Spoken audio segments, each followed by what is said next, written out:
Hai geng, subscribe, like, komen dan share, hantar kat mak ampak untuk hang. Okey geng. Kita sama-sama akan menghadapi pilihan raya lagi 2 hari. Hari ni hari Khamis, esok hari Jumaat dan lusa hari Sabtu kita akan mengundi pilihan raya yang ke-15. So, kita mengharapkan untuk masa depan. Tolonglah geng, tolonglah kita perlu memikirkan untuk masa depan negara. Bukannya kita perlu memikirkan masa gelap untuk negara. Sebab kita pun majoriti, kita dah tahu apa yang berlaku dalam Malaysia, apa berlaku dengan ekonomi Malaysia, apa yang berlaku dengan politik Malaysia, apa yang berlaku ni macam merugikan negara, merugikan ekonomi negara. Dan apabila ekonomi negara ni rugi, of course rakyat akan rugi geng. Apabila rakyat ni rugi geng, kos sara hidup, kesempitan hidup, boleh majoriti rakyat akan lalui. Walaupun rakyat tu gaji dia 5,000 ke atas ke 10,000, tapi dengan kos sara hidup tinggi, kehidupan dia pun akan terjejas. Kesusahan dia akan alami. Sebab sebelum ni gaji dia 10,000, dia boleh buat macam-macam. Dan sekarang bila gaji dia 10,000, mata wang jatuh, ekonomi jatuh, kos sara hidup tinggi, lepas tu duk bayar loan bank pun tinggi, sakit geng. Jadi kita perlu memikirkan untuk 5 tahun, 10 tahun, 20 tahun yang akan datang. Kan? Kita perlukan perubahan, kita perlu meninggalkan kesan kepada anak muda yang terbaik. Kita tak mahu disebabkan hari ni kita buat kesilapan, kita buat kesalahan, kita meninggalkan kesan yang buruk kepada anak-anak cucu-cucu kita 20 tahun, 30 tahun yang akan datang. Kita tahu yang berlaku pilihan raya ni disebabkan huru-hara, disebabkan gila kuasa, disebabkan mereka nak merebut jawatan untuk jawatan menteri, untuk mendapat kedudukan, untuk menyelamatkan diri. Sebab tu mereka adakan pilihan raya. So, lepas tu bila atas bacaan ke sewaktu dalam masa 2 minggu kan, sepanjang duduk tengah kempen ni, kita boleh tengok kan, atas profesor, atas kajian masing-masing, macam majoriti semua parti politik takkan dapat 112 kursi. So sekarang ni atas bacaan kiraan Pakatan Harapan dalam 90 ke 100 kursi. Untuk Barisan Nasional dan juga Perikatan Nasional dan juga macam GPS, depa of course depa akan usaha untuk berbentuk juga kerajaan seperti mana pembubaran parlimen. Depa akan berbentuk sama, dan of course depa akan usaha untuk menyelamatkan diri depa. Sebab kalau macam Barisan Nasional, Perikatan Nasional, depa dapat tubuhkan satu kerajaan, of course sistem yang sama, cara yang sama, segalanya yang sama.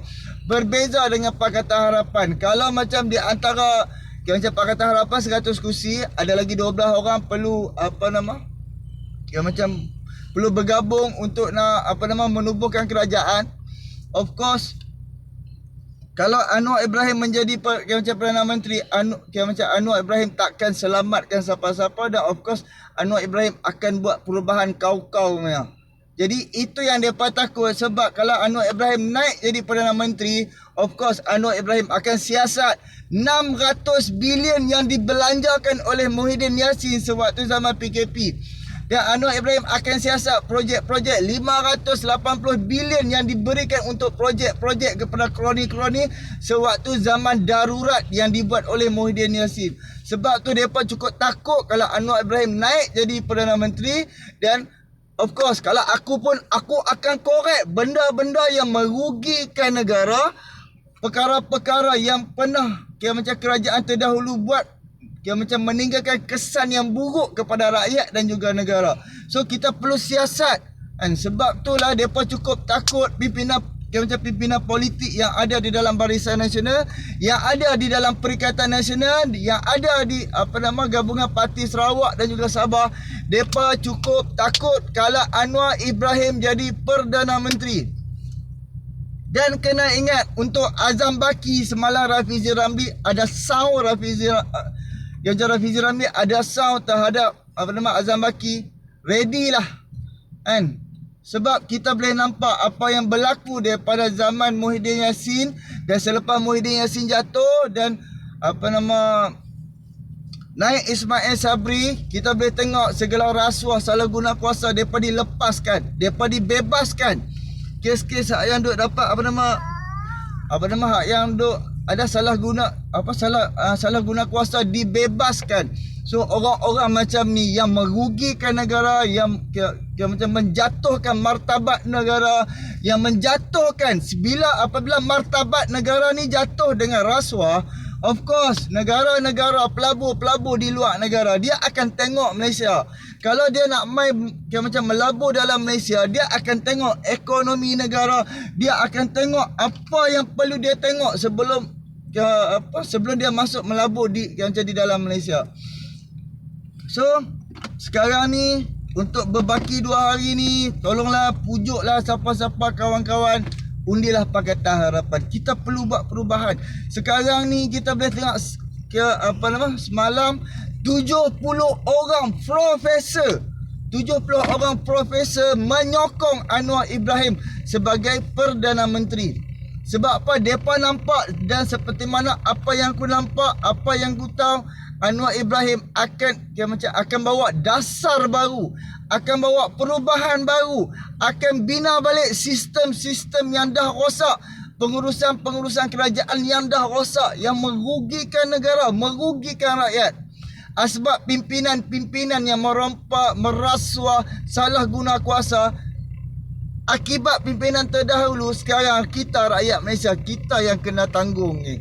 Kita yang kena hadap, kita yang kena segalanya, kita kena tanggung. Dan untuk pengetahuan hampa, kenapa dan mengapa orang bandar, rakyat yang duduk dekat bandar raya, duduk dekat kawasan-kawasan macam ibu negara, ibu negeri dan juga ibu daerah, kenapa mereka ni majoriti mereka memilih Pakatan Harapan? Agak-agak hampa macam sebab apa? Salah satu apa yang aku nampak, orang-orang bandar ni mereka boleh nilai. Mereka tahu kesusahan kos sara hidup ni di bandar-bandar ni dulu akan lalui. So apabila pimpinan kerajaan tu gagal macam menyelesaikan masalah rakyat, first orang yang akan terasa, orang yang akan derita rasa kos sara hidup, orang bandar. Orang-orang bandar yang akan lalui semua ni dulu. Sebab tu apabila gaji tak dinaikkan, memang teruk lah. Memang teruk. Apabila ekonomi ekonomi rakyat tak macam tak kukuh, orang-orang hak di bandar ni memang dia akan lalui kos sara hidup sangat tinggi. So kita perlu buat perubahan, kita perlu ubah sistem, kita perlu bina balik, kita perlu panggil pelabur mai masuk, dan pelabur-pelabur tu dapat melabur dekat setiap kawasan pendalaman dan juga kawasan-kawasan bandar. Sebab bila macam pelabur tu dia boleh memilih duduk dekat kawasan-kawasan pendalaman, alhamdulillah, dekat kawasan-kawasan kampung tu boleh boleh membina satu peluang pekerjaan. Dan sekarang ni bila macam ada satu kilang ke satu apa ke boleh pergi buka dekat kawasan-kawasan pendalaman, of course peluang pekerjaan akan terbina dekat kawasan-kawasan kampung tu. Anak muda, anak kampung kawasan tu akan ada peluang pekerjaan. Macam hak terbaru pula, macam aku dengar dekat Kulim, memang ada kilang hak yang dah buka apa semua, tapi gaji masih lagi ciput. Ada orang yang gaji belum sampai lagi 1,500, masih dibayar 1,200 kan? Masih dibayar 1,200 lebih dan 1,300 lebih. Sebab aku ada seorang kawan yang bekerja di dekat kawasan kilang-kilang yang baru dibuka kan? Jadi fikir-fikirkan, geng. Kita perlukan perubahan, kita perlu reform, kita perlu bina balik Malaysia bersama Anwar Ibrahim. Sebab kita tahu kelayakan Anwar Ibrahim. Kita tahu siapakah Anwar Ibrahim. So, Kita buat perubahan demi masa depan anak-anak kita, mak kita macam cucu-cucu kita. Okey, subscribe, like, komen dan share. Hantar ke Mak Am, Pak An, Tok Hang. Assalamualaikum. Sokonglah Pakatan Harapan.